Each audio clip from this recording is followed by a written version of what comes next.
Hello, I'm Oscar Sedano, a program manager at Alaska Housing Finance Corporation, working with nonprofits to provide housing support for Alaskans in need.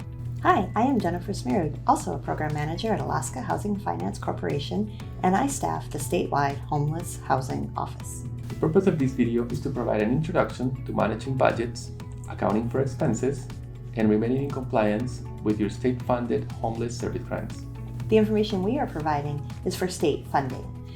Federal funding has its own compliance requirements. It's important for you to know what is allowable for your particular funding sources.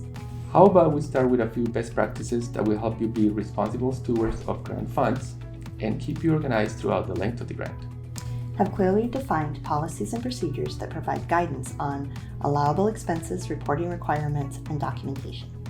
These policies and procedures should include when and how to spend grant funds and line up to your cost allocation plan submitted with your grant agreement. Expenses are only allowable if they're directly related to housing stability and need to be documented as such. An allowable expense can become an audit finding if it is determined that it is not in support of housing stability, even if it complies with your internal policies and procedures. Your grant agreement includes audit requirements and special terms and conditions. Make sure that your internal policies and procedures comply with all requirements set forth in both the grant agreement and all attachments. Supporting documentation for grant expenses, such as invoices, leases, contracts, and receipts, are often the areas where grantees get into trouble. Keep track of your documents and have a plan for when things go missing.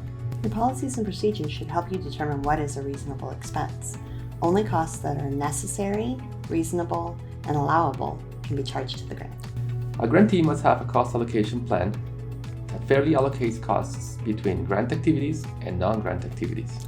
Remember, your supporting documentation must demonstrate your cost allocation plan, and double billing is not allowed. Changes in grant activities and staffing may require a re-examination of your cost allocation plan and adjusting the plan accordingly. As always, if you have questions, please reach out to your Alaska Housing Finance Corporation program manager.